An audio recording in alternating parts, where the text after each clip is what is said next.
다음 장면을 상상해 보십시오.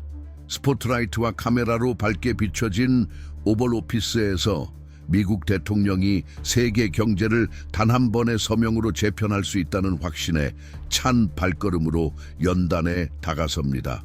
그는 미소를 지으며 언론 앞에서 서류를 높이 들고 단호한 목소리로 현대사에서 가장 강력한 경제적 무력 시위라고 부르는 조치를 발표합니다. 그러나 그 직후 들려온 것은 박수갈채가 아닌 대탈주의 시작이었습니다. 그리고 며칠 뒤 울려 퍼진 굉음은 축하가 아닌 단절의 소리였습니다.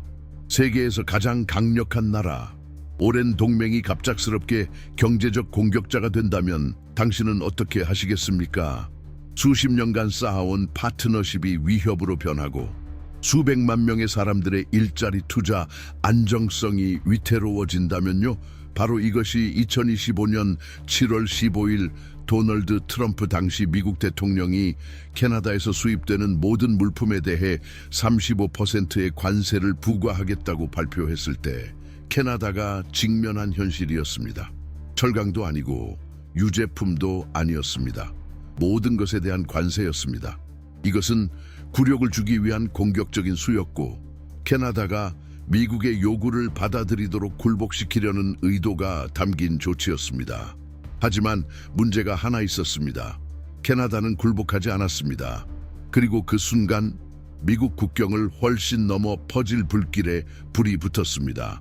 트럼프의 발표 이후 몇 시간 동안 증시는 흔들리고 언론은 불신과 이념적 환호 사이에서 갈팡질팡했으며 전 세계 시장은 캐나다의 대응을 초조하게 기다렸습니다. 많은 이들은 주저함, 신중함 혹은 화해의 제스처를 예상했습니다. 그러나 돌아온 것은 전혀 다른 것이었습니다. 완전한 거절이었습니다. 캐나다의 총리 마크 카니는 모욕도 위협도 하지 않았습니다. 그는 단 한 문장으로 응답했습니다. 차분하지만 무게감 있는 어조로 말했습니다. 의존의 시대는 끝났습니다. 그리고 그 순간 무언가가 달라졌습니다. 미국 언론이 캐나다가 다시 협상 테이블로 돌아올 것이라는 추측에 빠져 있을 때 캐나다 외교관들은 조용히 도쿄행 비행기에 올랐습니다. 애도를 위해서가 아니었습니다. 건설을 위해서였습니다. 방어적 조치로 시작된 움직임은 며칠 만에 세기의 전략적 협정 중 하나로 발전했습니다. 이는 항의가 아닌 재창조로 맺어진 일본과의 파트너십이었습니다. 그런데 왜 이것이 그토록 중요한 일일까요? 제2차 세계대전 이후 처음으로 미국의 가장 안정된 두 동맹국이 무력 대결이 아닌 경제적 독립을 향해 새로운 길을 걷기로 결정했기 때문입니다. 이 이야기는 단순한 관세나 수출입 지표의 문제가 아닙니다. 이것은 주권에 관한 문제입니다. 워싱턴의 일방적인 결정에 더 이상 종속되지 않겠다는 선언이자 행동입니다. 그리고 바로 여기서 진정한 갈등이 시작됩니다. 수십 년 동안 미국은 자신을 중심으로 움직이는 세계에 익숙해져 있었습니다. 오타와, 도쿄, 브뤼셀, 멕시코시티의 정책은 워싱턴의 회의 한 번으로 좌우되었습니다. 그 힘은 정치적인 것만이 아니었습니다. 심리적인 것이기도 했습니다. 미국은 단순히 관세만 부과한 것이 아니라 확신을 부과했습니다. 어느 나라도 사슬을 끊지 않을 것이라는 확신 말입니다. 하지만 그 사슬을 괜찮습니다, 사양하겠습니다 라고 말하며 끊어버린 나라가 둘이라면 감정이 아닌 전략으로 미국을 제외하고 새로운 구조를 만들겠다고 결심했다면 무슨 일이 벌어질까요? 이 반응에는 매우 상징적인 의미가 담겨 있습니다. 외침도 극적인 단절도 아닙니다. 그것은 조용한 거리두기입니다. 데시벨로 측정할 수 없는, 하지만 수출입 계약서와 투자, 그리고 더 이상 뉴욕이나 휴스턴을 지나지 않는 무역로 위에서 측정되는 그런 반응입니다. 트럼프의 계산에 따르면 캐나다는 한 대 얻어맞으면 물러설 어린 형제 같은 존재였습니다. 그러나 그가 미처 알지 못했던 것은 캐나다가 수년간 이미 자립 기반을 다져오고 있었다는 사실입니다. 유럽과의 협정 체결, 아시아 국가들과의 관계 강화, 에너지 및 기술 기반의 다각화 등 캐나다는 이미 새로운 장을 열 준비를 하고 있었습니다. 35%의 관세는 분노의 도화선이 아니라 페이지를 넘길 시간임을 알리는 신호에 불과했습니다. 그렇다면 일본은 완벽한 선택이었습니다. 외교와 전략적 동맹의 기술을 누구보다 잘 아는 나라. 일본은 캐나다와 전략적 파트너십 협정을 체결함으로써 단순한 무역 협정 이상을 맺었습니다. 그것은 새로운 모델이었습니다. 상호 존중, 균형 잡힌 상호 의존성, 그리고 미국 중심 축을 대체할 수 있는 현실적인 대안을 기반으로 한 모델이었습니다. 그 뒤로 캐나다와 일본의 기업들은 생산망 재편을 시작했습니다. 평소라면 수년이 걸릴 계약들이 단 몇 주 만에 체결되었습니다. 마치 이 순간을 모두가 기다리고 있었던 것처럼, 마치 전 세계가 이미 알고 있었던 것처럼 이 날이 올 것이라는 사실을, 그리고 여기서 중요한 질문이 제기됩니다. 왜 이 변화는 이렇게도 빠르게 진행되고 있는 걸까요? 그 이유는 단순합니다. 두려움. 그러나 미국을 맞서는 두려움이 아닙니다. 충동과 보복으로 운영되는 경제에 계속 갇혀 있는 것에 대한 두려움입니다. 2025년 7월의 어느 날처럼 대통령의 변덕 하나로 수십 년간 쌓아온 협력이 하루아침에 무너질 수 있다는 그 공포. 미국이 더 이상 신뢰할 수 있는 파트너가 아닐지도 모른다는 두려움. 약해서가 아니라 예측 불가능하기 때문입니다. 이것은 단순한 경제 문제가 아닙니다. 이것은 신뢰의 문제입니다. 그리고 신뢰가 무너지면 아무리 관세를 내리고 조약을 맺고 정상회담에서 미소를 지어도 다시는 회복되지 않습니다. 캐나다는 단순히 반응하고 있는 것이 아닙니다. 새로운 규칙을 이끄는 주체가 되고 있습니다. 도널드 트럼프가 캐나다에서 수입되는 모든 제품에 대해 35%의 관세를 부과하겠다고 발표했을 때 그는 전 세계가 굴복할 것이라고 믿었습니다. 캐나다가 겸손하게 협상 테이블로 돌아와 사과하고 예외 조항을 간청할 것이라고 생각한 것이죠. 하지만 그 대신 그가 목격한 것은 정교한 외교적 안무였습니다. 발표가 있은 지 48시간도 채 되지 않아 캐나다 외교관들이 도쿄에 도착했습니다. 불평을 하기 위해서가 아니라 계획을 가지고 말입니다. 그들은 자신들이 무엇을 하고 있는지 정확히 알고 있었습니다. 신주쿠의 마천루가 내려다 보이는 회의실 안에서 두 나라의 대표들은 불과 몇 년 전만 해도 상상할 수 없었던 것을 짜기 시작했습니다. 미국을 의도적으로 배제한 파트너십 모델. 단순히 워싱턴을 무시하는 것이 아니라 아예 대체하는 경제협력 체계. 캐나다 일본 전략적 파트너십 협정은 3주 만에 체결되었고 그 짧은 시간은 우연이 아니라 긴박감, 의도, 단절의 표현이었습니다.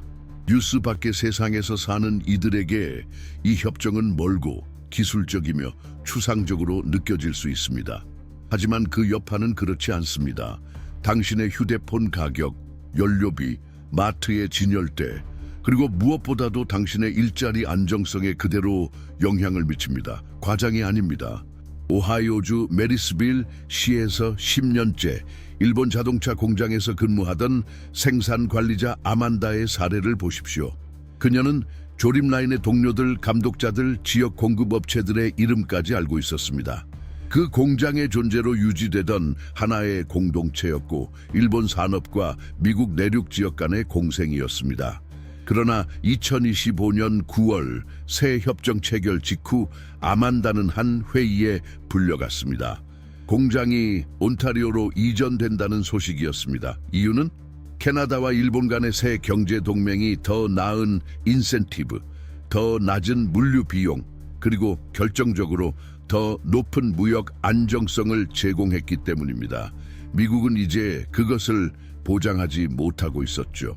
아만다는 즉시 해고되지 않았습니다. 하지만 그녀의 역할은 점점 사라져갔습니다. 프로젝트가 취소되고 주문이 줄어들며 동료들과 함께하던 아침 식사는 불안으로 채워졌습니다. 그녀만의 이야기가 아니었습니다. 미국의 수백 개의 중소도시들이 워싱턴의 결정으로 인해 서서히 공동화되고 있음을 실감하기 시작했습니다. 그에 반해 캐나다에서는 전혀 다른 장면이 펼쳐졌습니다. 온타리오 주의 국경 도시 윈저에서는 오래된 공장이 다시 문을 열었습니다. 수년간 닫혀있던 작업장이 채용을 재개했습니다. 일본 기업들은 캐나다 대학들과 공동으로 연구센터에 수백만 달러를 투자했습니다. 기술학교에서는 공학 및 자동화 관련 학과가 2배로 확대되었습니다. 마치 새로운 시대가 탄생한 것 같았습니다. 그것도 샌프란시스코나 뉴욕이 아니라 해밀턴, 리자이나 위니펙 같은 도시들에서 말이죠. 이 움직임은 자동차 산업에만 국한되지 않았습니다. 기술 분야에서도 캐나다 기업들은 기존 미국 파트너들과의 계약을 점점 일본 기업들과의 직접적인 협력으로 대체하기 시작했습니다. 예컨대 의료 진단용 인공지능을 개발하는 스타트업 루미라테크는 일본의 대기업 NTT 데이터 NTT 데이터와 전례 없는 속도로 협력을 체결했습니다. 그 결과는 자금, 임상 데이터, 최첨단 기술에 대한 접근, 그것도 미국의 어떤 혁신센터에도 의존하지 않고 말입니다. 그런데 왜 이것이 중요할까요? 이유는 단순합니다. 수십 년 동안 미국을 중심으로 형성되던 국제 신뢰가 이제 이동하고 있기 때문입니다. 그리고 이는 실질적인 영향을 줍니다. 외국 기업들이 워싱턴을 예측 가능한 파트너로 더 이상 신뢰하지 않게 되면 투자하지 않고 생산하지 않으며 고용도 하지 않습니다. 그 비용은 그래프에 표시되지 않습니다. 주유소 가격, 슈퍼마켓의 줄, 다음 달에도 직장을 유지할 수 있을지 모르는 불안함에 나타납니다. 어떤 이들은 이것이 단순한 조정이라 말할 수도 있습니다. 미국은 여전히 강하다고, 동맹국들이 단지 다른 옵션을 탐색 중이라고. 그러나 이런 완곡한 표현은 지금 이 순간의 심각성을 감추고 있습니다. 현재 벌어지는 일은 단순한 조정이 아닙니다. 그것은 대체이며 재배열이며 세계 경제의 중심이 더 이상 워싱턴이 아닌 새로운 중력 중심으로 옮겨가고 있다는 뜻입니다. 전통적으로 외교적 제스처에 신중하던 일본조차도 이번엔 단호했습니다. 기시다 후미오 일본 총리는 캐나다와의 협정을 상호 존중과 파트너의 자율성에 기반한 협력 모델이라고 묘사했습니다. 언뜻 의례적인 표현처럼 보이지만 그 속에는 다이너마이트가 담겨 있습니다. 이는 미국의 협박 기반 경제 정책에 대한 명확한 거부 선언입니다. 더 나아가 일본은 단순히 협정에 서명한 것이 아닙니다. 그것을 촉진했고 자금 지원했으며 문을 열어주었습니다. 그동안 미국 기업만 접근 가능하던 분야, 바이오테크놀로지, 제약, 물류, 도시 모빌리티, 인공지능, 재생에너지에 이제 캐나다 기업들이 진입하고 있습니다. 이것이 의미하는 바를 생각해 보십시오. 예전에는 캐나다 기업이 미국이 지배하는 시장에 진입하기 위해 대서양이나 태평양을 건너야 했습니다. 이제는 일본이 활짝 열린 문이 되어주고 있습니다. 동시에 일본은 에너지와 기술 분야에서 미국에 대한 의존에서 탈피할 수 있게 됩니다. 이것은 서로 이득을 보는 게임입니다. 그리고 유일하게 제외된 쪽은 바로 이 위기의 창시자입니다. 만약 이것이 단지 정치적 수사라고 생각된다면 캔자스주의 농부들과 대화를 나눠 보십시오. 많은 이들이 국제 경쟁으로부터 보호받길 기대하며 트럼프에게 표를 던졌습니다. 하지만 지금 그들은 캐나다 제품이 자신들의 기존 시장, 쌀, 밀, 고기, 옥수수에 이르기까지를 차지하는 모습을 지켜보고 있습니다. 왜냐하면 캐나다 일본 파트너십으로 인해 캐나다의 농산물 수출은 단 2달 만에 38% 증가했기 때문입니다. 그 사이 미국의 생산물은 구매자 없이 창고에 쌓여가고 있습니다. 우리는 지금 새로운 글로벌 아키텍처를 목격하고 있습니다. 그리고 그것은 단순한 경제 문제가 아닙니다. 그것은 가치, 신뢰, 안정성에 관한 것입니다. 캐나다와 일본은 세계에 이렇게 말하고 있습니다. 예측 불가능한 권력 중심에 굴복하지 않고도 함께 성장할 수 있다. 이들은 세계의 하나의 대안을 제시하고 있습니다. 하나의 다리, 하나의 새로운 시작입니다. 결국 당신은 연설을 무시할 수도 있고 언론을 불신하거나 구호 뒤에 숨을 수도 있습니다. 하지만 거짓말을 하지 않는 언어가 하나 있습니다. 바로 시장의 언어입니다. 이 언어는 잔혹할 정도로 명확하고 현실적인 결과를 동반합니다. 그리고 숫자가 비명을 지르기 시작하면 아무리 귀를 막고 있던 사람도 들을 수밖에 없습니다. 바로 그런 일이 일어났습니다.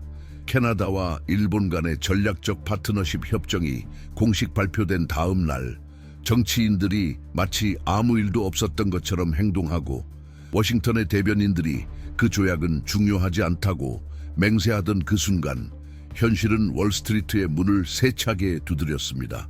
토론토 증권거래소는 급등했습니다.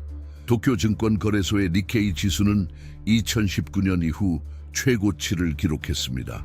기관 투자자들은 미국 내에서 안정적이라 여겨졌던 분야에서 자금을 회수하고 매도에 나섰습니다. 정부의 자신감 있는 수사로 지탱되던 다우존스는 폭락했습니다. 그것은 단순한 실수가 아니었습니다. 2008년 금융위기 이후 최악의 한 주였습니다. 왜 이게 중요한가요? 왜냐하면 자본은 겁쟁이기 때문입니다. 위험에서 도망칩니다.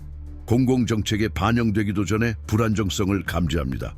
그리고 투자자들이 목격한 것은 위험한 패턴의 반복이었습니다. 미국은 더 이상 경제적 안전지대가 아니었습니다. 오히려 정치적 불확실성과 무역 고립의 땅으로 바뀌고 있었던 것입니다. 당신은 생각해 본 적 있나요? 한 일본 자동차 회사가 미국에서 생산 라인을 철수하고 캐나다로 이전하기로 결정한다면 무슨 일이 벌어질까요? 단순한 일자리 문제로 끝나지 않습니다. 공급업체, 운송업체, 소규모 정비소, 기술학교, 연구소, 호텔 및 외식업체 등 전체 생태계가 움직입니다. 하나의 도시는 공동화되고 다른 도시는 번성하게 되는 것입니다. 이 일련의 움직임은 국제 외교의 교과서조차 무시할 속도로 진행되었습니다. 불과 4주 만에 토요타, 닛산, 혼다의 임원들이 캐나다 영토에 대한 새로운 투자를 발표했습니다. 온타리오주의 갤프에서는 오래된 창고가 재가동되었습니다.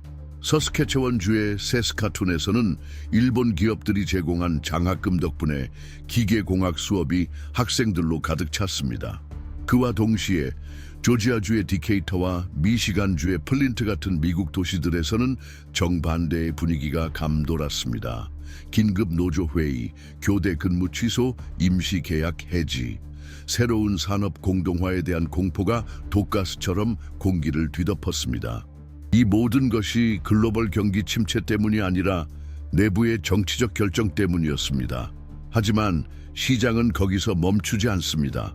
왜냐하면 이 재편은 산업에만 국한된 것이 아닙니다. 기술, 금융, 구조 전반에 걸쳐 일어나고 있습니다. 예전에는 캘리포니아나 매사추세츠의 회사들과 협력하던 캐나다 기업들이 이제 일본 기업들과 직접 계약을 체결하고 있습니다. 밴쿠버에 위치한 반도체 개발사 폴라리스는 NEC 코퍼레이션과의 라이선스 계약을 전례 없는 속도로 성사시켰습니다. 과거에는 반드시 미국의 중개가 있어야만 가능했던 일입니다. 왜 이 변화는 이렇게 빠르게 일어나는 걸까요? 무엇이 미국으로부터 기업들을 밀어내고 있는 걸까요? 그 대답은 냉혹합니다. 단지 비용의 문제가 아닙니다. 예측 가능성입니다. 신뢰입니다. 캐나다와 계약을 맺으면 일본은 평범한 어느 화요일 아침에 갑자기 수십억 달러 규모의 관세를 선거 전략 때문에 부과하지 않는 파트너와 거래하고 있다는 확신을 가질 수 있습니다. 워싱턴과는 달리 오타와는 안정성을 제공합니다. 그리고 이 안정성은 군사력이나 역사적 영향력이 부족하더라도 오늘날 국제 경제에서 가장 귀중한 자산이 됩니다. 당신이라면 당신 회사의 미래를 트위터에서 무역 파트너를 협박하는 정부에 맡기시겠습니까? 그와 동시에 유럽 증시도 예의주시하고 있습니다. 독일의 DX 지수는 캐나다 일본 협정 발표 이후 상승세를 보였고 특히 재생에너지 분야가 가장 큰 수혜를 입었습니다. 이것은 우연이 아닙니다. 많은 유럽 분석가들은 이미 캐나다 일본 모델을 미국 중심 의존 모델에 대한 현실적 대안으로 보고 있습니다. 제재의 칼날에 매번 위협받지 않는 공유 성장의 경로로서 말이죠. 이것은 단순한 경제 경쟁이 아닙니다. 이것은 모델의 전쟁입니다. 한쪽에는 힘과 경제적 협박에 기반한 세계를 구축하려는 미국이 있습니다. 공포와 의존을 통해 유지되는 동맹 구조. 반대편에는 주권이 협상 수단이 아닌 협상의 기반으로 작용하는 수평적 파트너십 모델이 등장하고 있습니다. 놀라운 점은 수십 년간 순진하다고 무시당했던 이 두 번째 모델이 이기고 있다는 것입니다. 그 이유는 연설이 아닙니다. 결과입니다. 그리고 아마도 가장 강력한 신호는 미국 내부에서 오고 있을지도 모릅니다. 텍사스주의 소상공인들, 아이오와 주의 농부들, 일리노이 주의 노동조합들이 질문하기 시작했습니다. 왜 우리 제품의 수출 가격이 오르고 있는가? 왜 우리의 수출이 설 자리를 잃고 있는가? 왜 우리의 동맹국들이 다른 길을 선택하는가? 그 모든 답은 뉴스에 나와 있습니다. 하지만 많은 이들은 보려 하지 않습니다. 그냥 모든 게 원래대로 돌아올 것이라 믿고 싶어 합니다. 새로운 선거, 새로운 구호, 새로운 위협 하나면 된다고. 하지만 만약 이 콘텐츠가 당신을 자극하고 생각하게 만들었으며 헤드라인 너머를 바라보게 했다면 지금이야말로 이 정보의 네트워크를 강화할 때입니다. 이 영상에 좋아요를 눌러 더 많은 사람들에게 도달하게 해주세요. 이 채널을 구독해 앞으로 벌어질 사건들을 함께 지켜봐 주세요. 그리고 알림벨을 활성화하세요. 왜냐하면 권력의 무대 뒤에서 새로운 조약들이 지금 이 순간에도 체결되고 있기 때문입니다. 지금 세계 에너지 분야에서 벌어지고 있는 일은 소음을 내지 않습니다. 자극적인 연설에도 선정적인 신문 한 면에도 등장하지 않습니다. 하지만 주의 깊게 관찰한다면 거대한 지각 변동을 감지할 수 있을 것입니다. 단 몇 년 만에 전 세계 권력의 지도를 재편할 수 있는 재배열이 시작되고 있습니다.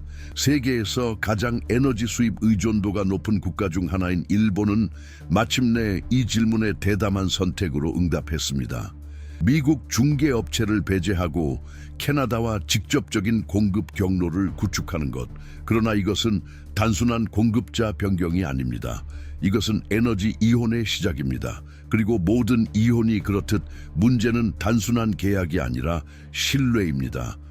캐나다와 일본 간의 새로운 협정은 액화 천연가스 LNG, 수출 탄소 포집 기술, 그리고 무엇보다도 재생에너지 혁신에 기반한 장기적 에너지 관계를 수립합니다. 일본은 단순히 자원을 구매하는 것이 아닙니다. 일본은 노하우, 특허, 자율적 유통 시스템, 그리고 도시 생활에 적용되는 에너지 지능을 함께 수입하고 있는 것입니다. 그리고 가장 놀라운 점은 이것입니다. 어떠한 미국 기업도 이 과정에 참여하고 있지 않다는 사실입니다. 도쿄가스, 도쿄갓, 일본 최대 에너지 유통사는 2025년 9월 캐나다의 펜비나 파이프라인과 수십억 달러 규모의 계약을 체결했습니다. 엄격한 환경 기준 하에 추출된 캐나다산 가스는 이제 액화되어 일본으로 직접 수송됩니다. 미국의 허브는 없습니다. 미국 중개인이 수수료를 챙기지도 않습니다. 워싱턴이 부과하는 추가 관세도 없습니다. 그리고 이 영향은 겉보기보다 훨씬 깊습니다. 나고야와 요코하마 같은 도시들에서는 에너지 비용이 5년 만에 처음으로 하락했습니다. 반면 엑슨모빌과 쉐브론 같은 미국 기업들의 주가는 발표 직후 폭락했습니다. 시장은 메시지를 정확히 이해한 것입니다. 게임의 규칙이 바뀌었다는 것. 일본이 미국산 화석연료에 의존할 것이라는 전략적 확신은 이제 매력 없는 선택지가 되어가고 있습니다.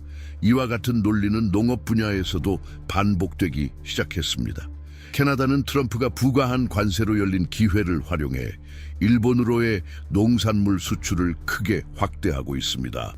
예전에는 미국 생산자들이 지배하던 시장, 밀, 옥수수, 콩, 쇠고기에서 지금은 캐나다가 상당 부분을 차지하고 있습니다. 단순한 가격 때문만이 아닙니다. 이유는 신뢰성입니다. 이제 네브래스카주의 한 미국 농부를 상상해 보십시오. 간사이 지역으로 향하는 캐나다산 곡물의 새로운 수출 경로를 축하하는 기사 제목을 바라보고 있습니다. 수십 년 동안 당신의 농장은 그 시장을 위해 성장해 왔습니다. 당신은 미국이 세계 무역을 주도한다는 믿음 아래 기계, 종자, 비료를 구입하기 위해 빚을 냈습니다. 당신의 생산물은 항상 갈 곳이 있다고 믿었기 때문입니다. 그런데 갑자기 주문이 줄어듭니다. 전화는 울리지 않습니다. 계약은 갱신되지 않습니다. 누구도 이유를 설명해 주지 않습니다. 결국 당신은 깨닫게 됩니다. 문제는 토양도 아니고 생산성도 아닌 워싱턴에 있다는 것을.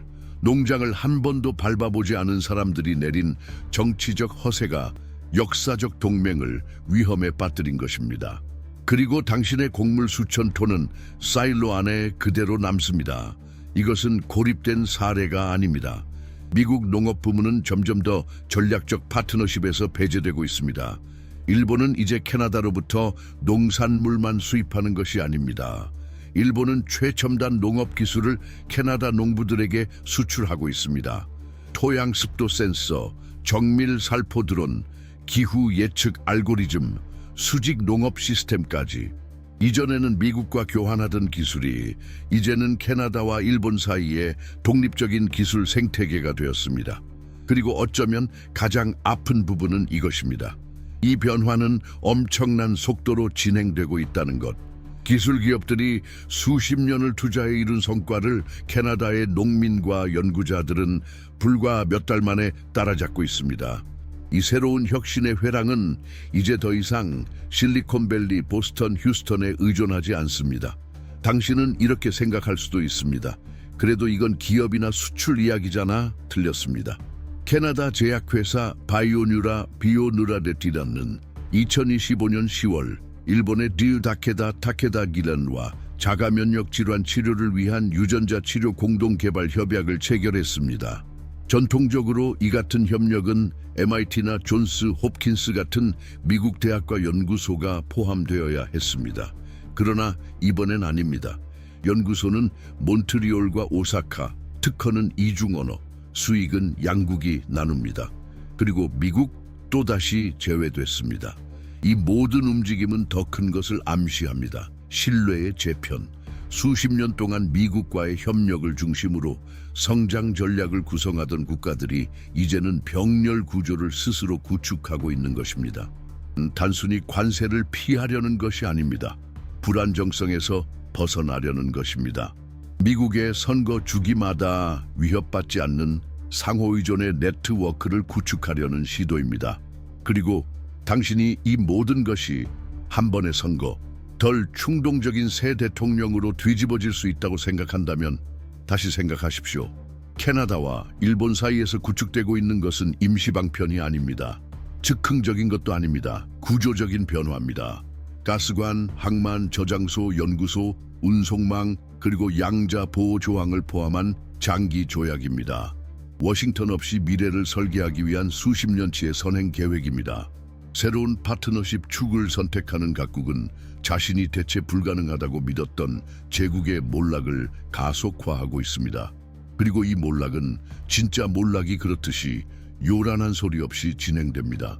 문이 닫히고 계약이 조용히 체결되며 생산망의 방향이 바뀌는 순간들 속에서 말입니다. 캐나다와 일본 사이에서 시작된 전략적 재편은 도널드 트럼프가 일방적으로 부과한 35%의 관세를 계기로 점화된 작은 불꽃이었습니다. 하지만 이제 그 불꽃은 들판을 가로질러 번지는 산불처럼 전 세계의 무역 및 외교 구조 전반에 걸쳐 확산되고 있습니다. 그리고 수년간 대서양의 충성을 유지하려 애써온 유럽은 마침내 한쪽을 선택하기 시작했습니다. 그러나 그것은 미국이 기대하던 쪽이 아닙니다. 최근 몇 주 동안 유럽 의회는 세 차례의 긴급 회의를 열어 미국 시장을 중심축으로 삼지 않는 새로운 무역 파트너십 모델에 대해 논의했습니다. 프랑스, 독일, 네덜란드, 스페인의 장관들은 캐나다, 일본 협정의 조건을 모범 사례로 연구하겠다는 의지를 공개적으로 밝혔습니다. 이는 단순한 외교 제스처가 아니었습니다. 경고의 메시지였습니다. 유럽연합 EU의 무역 담당 집행위원 마르그레테 베스타게르, 망레트 베스타게르는 기자회견에서 이렇게 말했습니다. 미국의 경제 정책이 단기적인 국내 정치에 좌우된다면 우리는 시민들에게 예측 가능성을 보장할 수 있는 대안을 구축하는 것이 전략적 의무입니다. 450만 명 이상의 인구를 대표하는 블록이 대안에 대해 말하기 시작하면 전 세계는 귀를 기울입니다. 브뤼셀에서는 이미 캐나다 EU 간 그린 테크놀로지 및 디지털 인프라에 관한 조약 초안이 돌아다니고 있습니다. 이 문서는 아직 비공개 상태지만 인공지능 스타트업에 대한 상호 투자, 스마트 시티를 위한 공동 기술 개발, 특허 공유 등을 포함하고 있습니다. 그리고 문서의 행간을 읽은 사람들은 충격적인 사실을 발견했습니다. 미국 플랫폼과의 호환성에 대한 언급이 단 한 줄도 없었습니다. 그 부재 자체가 모든 것을 말해줍니다.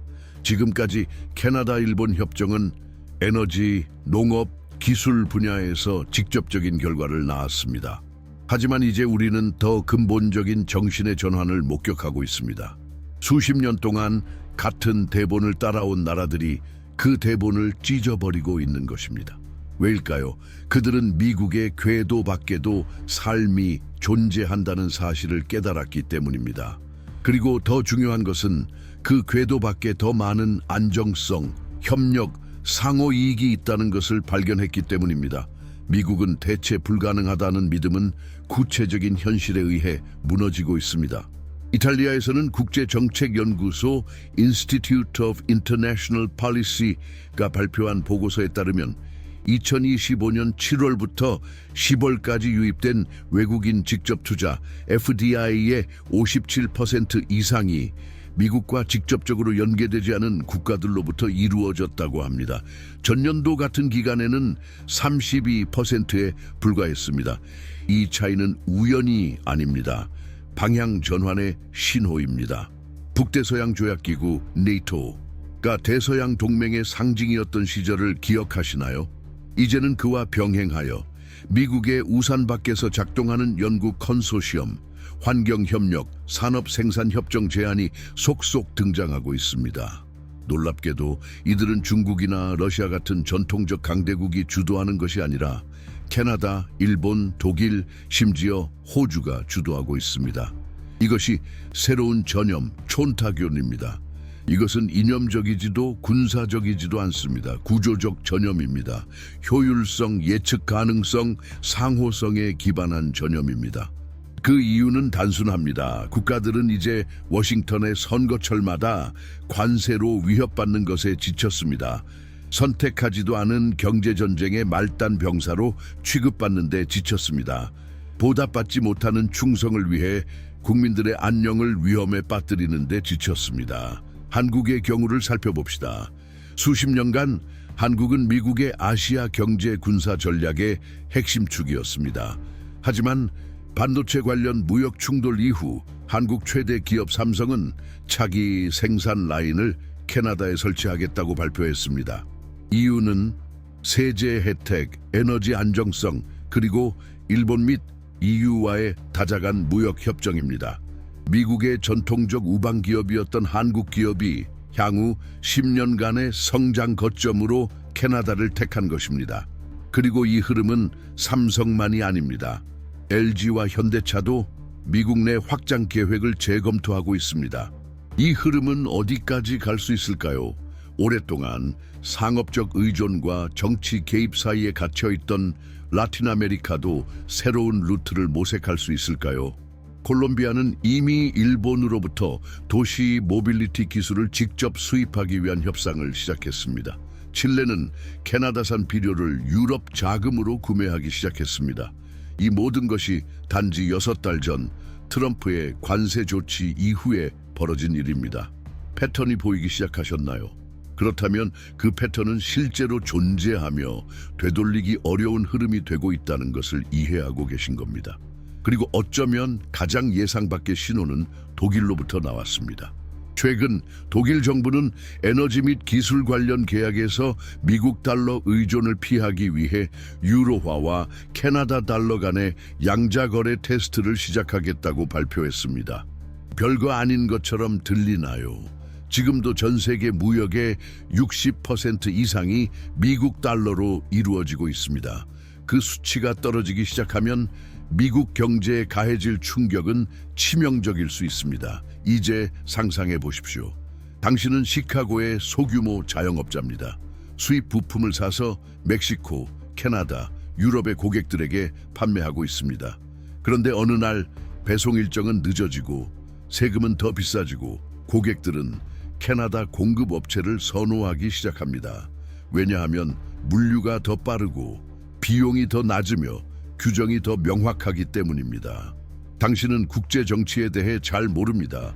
조약 이름 따위에 관심도 없습니다. 하지만 당신은 느낍니다. 어딘가에서 밀려나고 있다는 것을. 그리고 그 책임은 당신이 아닌 위에서부터 내려왔다는 것을 말입니다. 아이오와주에서 낙농업을 운영하는 에밀리 부드로는 지난 8월 일본 바이어들과의 계약이 갑작스럽게 취소되었다고 말합니다. 10년 이상 그녀는 인증된 유제품을 아시아 시장에 공급하며 가족 농장을 유지하고 12명의 직원을 고용해 왔습니다. 하지만 캐나다 일본 간의 새 협정으로 인해 캐나다 협동조합들이 같은 품질의 제품을 더 저렴한 가격에 제공하게 되었고, 거기에 워싱턴의 변덕스러운 결정으로 인한 제재나 환율 변동의 위험도 없었습니다. 에밀리는 결국 소의 일부를 팔며 눈물을 흘려야 했습니다. 자존심 때문이 아니라 살아남기 위해서였습니다. 이제 그녀는 지역 시장에만 판매하며 수익 마진은 빠듯하고 성탄절 이전에 문을 닫지 않기만을 바라고 있습니다. 오리건 주에서는 아이코메티라는 스마트 홈 기술 기업이 일본 건설 대기업과의 최대 계약을 상실했습니다. 이유는 무엇일까요? 일본 측 파트너가 일본의 혁신회랑 계획의 일환으로 직접 투자를 받은 캐나다 스타트업인 루미라텍로부터 제품을 수입하기로 결정했기 때문입니다. 아이코메트는 아직 파산하지는 않았지만 30명의 직원 해고, 3개의 연구 라인 폐지, 동부 해안 진출 계획 철회를 해야 했습니다. 이러한 작은 비극들이 쌓이고 모이고 결국 하나의 더 큰 진실을 드러냅니다. 미국은 점점 더 비싸고 불안정하며 오직 예측할 수 없는 것만 예측 가능한 파트너가 되어가고 있다는 사실입니다. 그것은 투자자들을 쫓아내고 수입업자들을 위축시키며 대기업의 보호막 없이 움직이는 소상공인을 위협하는 불확실성의 폭풍입니다. 혹시 당신이 이렇게 묻고 있을지도 모르겠습니다. 그럼 대기업들은 답은 더 두렵습니다. 미국 최대 유통기업 신데이 에이마존은 이미 국제 운송비 상승을 이유로 국내 물류 요금 조정을 발표했습니다. 테슬라는 기존에 일본이 주도하던 다국적 배터리 컨소시엄에서 공급받던 부품의 출처를 재검토하고 있습니다.